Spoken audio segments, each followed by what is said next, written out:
We're going to cook black cod.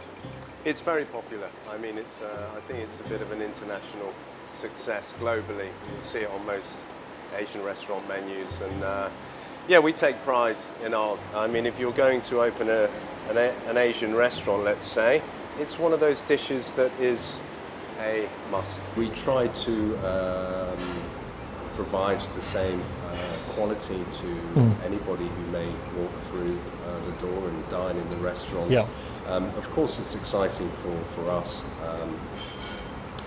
in the kitchen when we hear certain guests' names that come in, but generally speaking, it is the same for everybody. The sous chefs and the cooks, I like them to get involved with the preparation and the making of the dish, and we do a lot of tasting between us, and we all have opinions on the dish, and collectively we then move on to form what we would consider the perfect dish to serve in the restaurant.